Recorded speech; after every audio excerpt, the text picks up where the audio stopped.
Welcome to LFTF, the podcast for webinar nerds. With me is the number one webinar nerd, Matthew Lay, president of the Streaming Network. As always, welcome. Thank you for having me, Pete. Nice to be back in your basement after a few weeks or months, depending on the distribution of this that we haven't. But we've been out of here for a while. Yeah, I guess webinar nerd would be the Canadian equivalent of what they're doing down in San Francisco at On 24 of the Web Nerd. But thank you for the kind words. Patented. The Web Nerd. We're not allowed to use trademark, TM. I don't know. So Matt, what I've got written here is moderator. Right. The word moderator. Yeah. Tell me, what do we want to talk about today around the subject of moderator? Well, we've been promoting the idea that having a moderator in your webinar is a good idea for a long time. And we've been showing this and demonstrating it through our Better Webinar series and events like this, where there is this back and forth between a moderator or a host and a subject matter expert, because we believe that it's a more, and we have some data that indicates it's a more engaging webinar format. But in general, the solo presenter on a webinar is a near impossible job to do. And it can be done through technology, and it's feasible, and it happens every day, but it's an impossible job to do it really, really well. And so most people have some level of a moderator in. And when they look at what we do, they're like, that's great, we want to do that, and they've got two options. Hire a moderator like myself, that costs you money, maybe even go a step further and go to like Speaker Spotlight or one of those websites and hire a moderator who is more expensive than I am, and bring them in, which increases the budget and is not easy for people to do when they're running lots and lots of webinars. Or hire someone internally who becomes the webinar moderator. Often that is you, Mr. Marketing or Miss Marketing Manager, who has the webinar program, and you have to do the moderation side of it. And if it's your idea, you're probably running with it. Yeah, and I what I see a lot too is the person who's like, they've got to like, even like they're in our console building it. They're the ones who, like, the webinar comes in, they're the ones who have to run it, and then they're also tasked with moderating what's going on. And regardless if that's what it is, or you're the person who, they feel is the most charismatic or the best to be the moderator, you've not done it before. We've written a bit on it, but I felt it was time to really unpack this entirety of the process of being a moderator. And I'm going to start with that question that you started with, which I love. That's a question that I often ask, like, why are we talking about this today, is what you asked me. Yeah. So I just explained it. And the truth is that when we come up with our topics, it's a combination of things I think we should talk about, because I hear it on the street. You and our agency work together on a content plan. But in the end, the best person to answer that is the person, the thought leader on the other side of the table. And I know you've all done this. I've seen it. I've done it myself. Where you've got the biggest part about being a moderator, you think, is getting that massive intro out, where you have to give housekeeping items, what we're going to talk about today, why we're here, and all of the importance. And you talk for like 3 or 4 minutes, breathe a collective sigh of relief, hand it over to the subject matter expert, who then goes through their 45 PowerPoint slides. So I find that it's better to ask that question, have the person answer it, so that you can handle all of the logistics around it and hear from the horse's mouth, if you will, why this topic is important. It comes across a lot better. Right. So let's say you do choose, rather than to farm it out, bring somebody else in, but you choose as the head of marketing or whatever your position to take this task on yourself. You need to start from someplace. So what do you need to be thinking about right from the get-go when you begin this process? Well, if you're in the marketing department, it should be easy for you, because you want to think about what is the objective of this webinar, right? Is it your thought leadership series and the objective is driving leads? Is it a more strategic webinar where you're speaking to existing customers about new products, or you're deep in the consideration stage? Whatever that might be, you've got to keep that in mind always, because the presentation needs to speak to that outcome if you're going to have the goals that you want. And the goals that you want are not simply just getting people to watch, but to have that impact pipeline and impact the business if you're a marketer. So you want to start with that and make sure that you've got that lens on every question you ask, every interpretation from the presenter of what they're talking about. On the flip side, after you've done that, you've also, as a marketer, likely gone through your the persona of the audience, who you're targeting in this case. Is it a user buyer? Is it a decision maker? Is it a team collective who's going to be coming to it? And so you got to keep the lens of who they are in mind. And what I mean by that is, as a marketer inside of an organization, especially if you've been there for a while, you've forgotten more about this topic than your audience knows. And so it can be quite easy for two people in the same organization to start talking about a topic and throw around acronyms that the audience doesn't understand, talk about history that means nothing to them. Oh, in past iterations of our platform, we had this problem. That doesn't matter to these people probably, and try and think about it from the way that they're thinking. So one of my reoccurring gigs as a moderator is with Autism Ontario, and I've been doing it for 4 or 5 years now. So I know more about autism spectrum disorder and what's going on in Ontario than someone off the street, but I am by no means an expert. I am not a clinician. I do not have a family member on the spectrum that I can even give that. So the lens I give there is the parental lens. We have lots of parents on the call. And so when I hear a term or they say something and they brush past it, I just go, well, what are we talking? What's that? Why does that matter? You know what I mean? Right. And I try and always consider the people on the other end to make sure that they get the most out of it. And in a B2B marketing webinar like we have today, or this type of topic, you've always got to be thinking about who is that person on the other side. Taking their perspective. Taking their perspective. You know who your audience is, know who your audience is, Right. and listen through try and the change filter. your mind to their filter. And that even means, like I said, if you've got a multifaceted approach and your webinars are targeting like that user buyer versus a decision maker with budget, and we know when we're selling to them we have to do it differently. You gotta speak their language, right? So I'm assuming today that I'm primarily talking not to the decision maker, budget, VP of marketing, that I'm talking to that person who's been given the entire webinar program to manage. It's important, it drives leads, their job is webinar all day, and they look around the marketing department, there's 5 social media, graphic design, writers, and they're the only one in webinars, and they wanna do this better to make it better. That's who I'm talking to. If you're not that, then hopefully you still get something out of it. Hopefully. Let's break it down a little bit in terms Sure. of the primary roles. Like a moderator, it's more than just lobbing questions. It's you can't just throw a question and go get a coffee. No. What are the primary? Well, you can, I think. In some Depends cases. on how much the subject matter expert wants to talk. I guess. They usually do want to talk a lot. So Yeah. your number one thing is keeping your subject matter expert on point. Yeah. So they are here as an external who's got a great wealth of knowledge, who maybe doesn't know your audience as well, so you gotta make sure that's in place. They will talk forever about the subject that they're on, because almost everybody who's asked to present on a webinar knows so much more than what they're going to be talking about. And so time management is a huge thing. So as a moderator, your job generally is to ensure that the audience knows how to ask questions and engage with the platform, regardless of what platform you're on.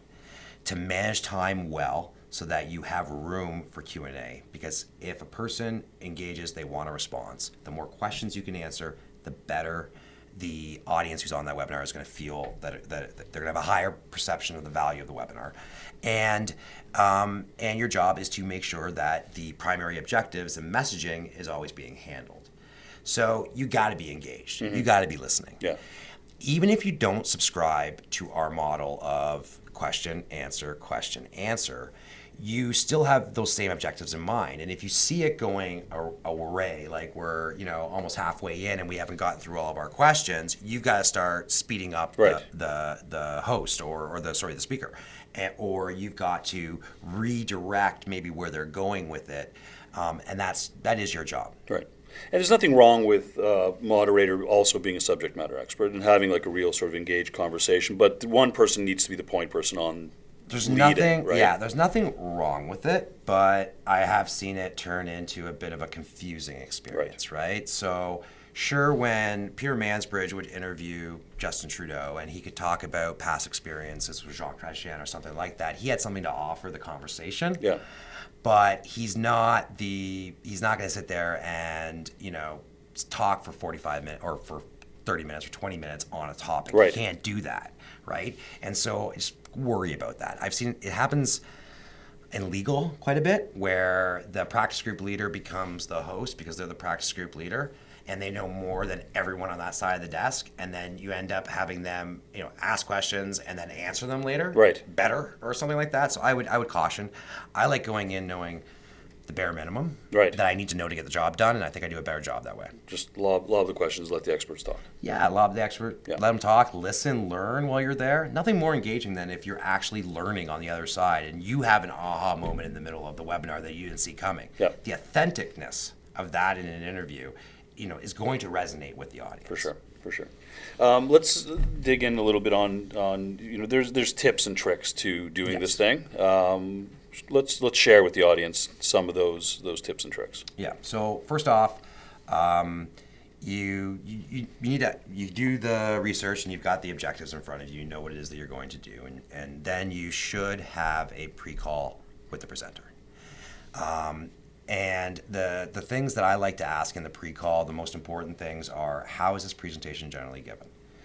Because if it's generally given as a webinar, that's good because they understand that the medium. But oftentimes you're taking a presentation that's usually done either one-on-one or in front of a live audience where there's interaction and feedback in a different way. So understanding that I find is important so that we can help shape it towards it.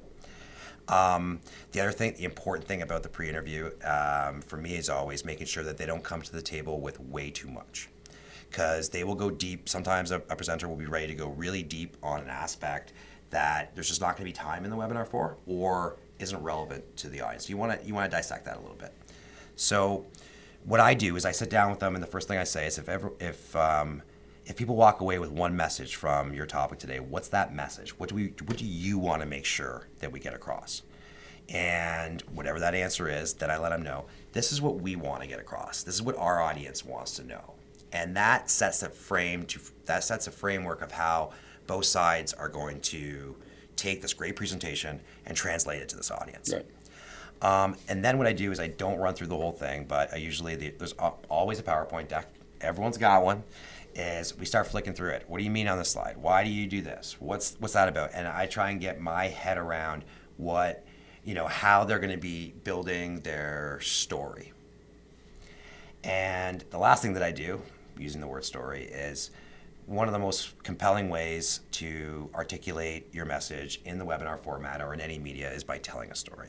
And many presenters don't do that. And so when I'm hearing these great data set points or these really things, I'm like, can you tell me a real life story about how that works? Can you work into that a real story that is relevant to it? And trying to get them into that idea of a narrative. So there's a bunch that happens in that pre-meeting, but it's important so they become comfortable with you and all of that. Right. The next step would be making sure, if you are the moderator, it's good coming from you because because they have to have a level of trust with you in this process, that you let them know what's going to happen on the day of. If it's in studio, I say, look, you're going to come in here 2 hours early. We're going to spend a half an hour on the desk, and we're going to review everything we just reviewed. Then we're going to go have coffee, and we're going to chat, and we're going to get relaxed, and then we're going to come back in, sit down, and we're going to do it. When we come in the room, I'm like, okay, you're going to have 2 people in the room. They're going to be silent the whole time. You don't got to worry about the cameras. So I go through all of that. Same thing has to happen even on an audio webinar or a webcam webinar when it's remote. When are you going to be connecting? What happens if something goes wrong? What am I going to do if it does? And letting them know so that they have zero surprises. Right. You want them comfortable. You want that experience like, I've never been on Letterman or whatever, but they got the green room where they've got the type of thing they like in it and someone's telling them they're going to be going on. You want to give them that experience so they can come out and do the best job possible on the webinar. So it sounds to me like you're recommending don't do it on the fly.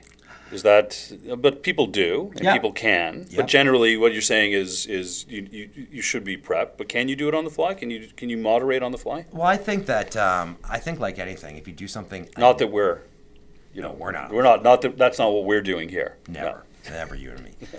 Well, I think that let's just talk about that, right? Yeah. Like I got caught up before this. I usually feed you some of the stuff for this. Surprise, surprise. Yeah. And I wasn't able to do that, so we did an escalated version of prep on this. But we've done, I don't know, what are we, 40 of these together? Yeah. We work together every day. We've done these. We're in the industry, so yeah, we can do that. And once, like anything, once you have an efficient process and you know all the steps, you can condense those steps. Yeah. I just think that you shouldn't. That you probably spend a lot of time worrying about what your emails are going to say and when they're going to drop and what this looks like and the changes to the console or to whatever in your webinar, that this part of it probably gets overlooked because you got this great presenter and they're going to do amazing. And I think that you should spend more time with it, because the more time you spend with it, I find it morphs and it changes, and it's usually for the better, because you're having a dialogue that's open and honest about what you both want to accomplish or what the audience does. And the more that people hear it, it can morph from this great presentation you saw at a conference that now you want to do on a webinar to a great webinar. And that, I think, is the crux of it. So I would just say, don't rush it. Always take the time and do it right. It's interesting because being as a moderator or as a host, one of the things, you're kind of the therapist, kind of the bartender, right? Yeah. I mean, you need to come in and have the role of putting the person at ease, because you're obviously comfortable doing this sort of stuff, but that's not always the case, right? You have people who have loads of knowledge. Yeah. As soon as the camera starts rolling, all of a sudden they tense up and they become a little. So the moderator really has to be aware of that as well and help them navigate through that, right? Right. And I mean, everything's fine when nothing goes wrong, right? So was on the desk not too long ago moderating an event and did not have it in my calendar, straight up forgot it was happening. Did not have a pre-call, don't believe it was booked, I'm sure it was, and missed it, but the company trusted me, so it went. And I had a presenter on the desk who I've interviewed 4 times, and he had brought with him a colleague who's never been there before. She was great, but early on, because I hadn't done my pre-work, I was struggling with what the audience was going to get out of it. Like, it did not seem, I didn't understand how it was going to resonate. That was because I had asked some key questions, and they had what felt like way too much content. Right. So I'm trying to stick handle that in that little hour before, while making them comfortable. And we walked out of it. I said, we have to get off. We have to talk to the client who hired me. And we walked out, and the girl I could see was almost in tears. I had scared the shit out of her with the way I had done that. And that was me not being fully prepared. So as comfortable as I'm, and afterwards she thanked me, oh, it was so good, I can't believe it was so good, I was so nervous going into it. I'm like, that's my fault. You probably wouldn't have been if you had to come through the regular process. So it can happen to the best of us, and if you're stumbling with the technology, or you're uncomfortable, or you don't have it, it's going to make the person on the other end not deliver as well, for sure. The one of the questions, and we didn't talk about this before, but how many? I've got a rule of thumb in terms of how many questions we ask. Yeah. I've asked 6 questions, and we're basically 20 minutes into this thing. Yeah. When you're doing a webinar, you kind of have a finite amount of time. That's right. What's the rule of thumb? Like, what do you want to go in with in terms of number of questions? So, in a 1-hour webinar, and I'm in my own math that I'm going to have to look up, but we'll have to link to it. But in a 1-hour webinar, I say the most questions that can be asked are 24. And by that I mean you've got your intro, you've got your stage questions, and then you have to have room for audience questions. These events are supposed to be 20 to 30 minutes in the idea that we could run them as a webinar, and the rest of that time would be answering our audience questions. So when you start thinking about the fact that you're going to ask a certain amount that are completely staged to the PowerPoint, then you've got your flyer questions that you work out, which are usually questions that you want to have answered as a business that may or may not get asked. And then you got to answer real questions. As good or bad as they are, you got to answer real questions. 24 would be the most. Right. So I wouldn't plan for 24. I would plan for 8 to 10 questions that get you through your content. Have a backup list of 4 or 5 in case you have an active audience. And then just know that's going to leave you with this much room when it's all said and done. You're going to have to potentially think on the fly. Yeah. Okay, that's great. Are there other things? Are there other things we haven't covered in terms of the subject? Because what are the next steps? Well, you really talked a little bit about that. But I think that once you've got to create your own framework, right? So you've got your number of questions for this show. You know how long-winded I am as well. So we've got sort of a flow, and you've got your own framework. From there, it's about making it your own. And we watch late night television for 2 reasons. We like the host, charismatic, funny, whatever, and the guests that they have on. And so I'm not saying that in a webinar about internet security or castle legislation that it's about being witty and funny and all of that. But you have your own. You should bring your own personality to what it is you're doing. And it's not easy to do that if you're worried about what's the next question, what's the next step, or whatever that is. So once you get at it, you want to start thinking about how your personality can be brought in. And the easiest way to do that, whether you're presenting or you're a host, is to find a way to be as much yourself as possible. Wear what you wear on a normal day if you're on camera, and you know the things that people like about you. You know the reasons you were selected for this, and play into that. Don't try and be something that you're not, right? So we have very different moderations, not very different. We have different moderation styles. We're different. You have an understated, kind of self-defecating, funny that you do. I am a more over-the-top, sort of verbose, whatever. It wouldn't work, well, it might, but it would take some time for you to try and do it like me. And if I tried to do it like you, it would feel weird. Yeah, people wouldn't know what they're getting. So try and bring personality to it. Remember, these people have given you an hour of their time. Your job is to ensure that you, and this might be our moment of Zen, but your job should be to ensure that you fulfill on the promise of the webinar promotion. You will learn how to moderate a webinar, and that they leave saying, that was fun, I got my questions answered, and I learned something. And to do that, it takes some time, but once you get there, you get the following, and you'll knock your numbers out. You'll knock your numbers out from your leads generated and things like that. So the last question I actually had here was just moment of Zen, and you said, I'll come up with it. Yeah, but I think it just happened. The moment of Zen was, can you come up with a moment of Zen? Yeah. And you came up with a moment of Zen. I did. I think I just did that, on the fly. You watched the moment of Zen in real time. Yeah, and I will mention, because this goes out, podcast or whatever, is that on the blog, that there will be a couple resources. One is the Engagement ROI ebook, because it takes through a methodology for turning, if you want to do the Q&A format, there's a methodology embedded in there for taking the didactic presentation and turning it to a Q&A.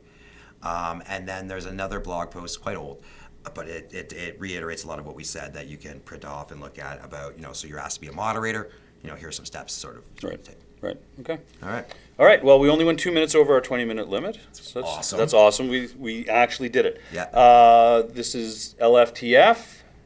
Matthew Lay. Thank you so much once again. Pete. Until next time, we'll see you again.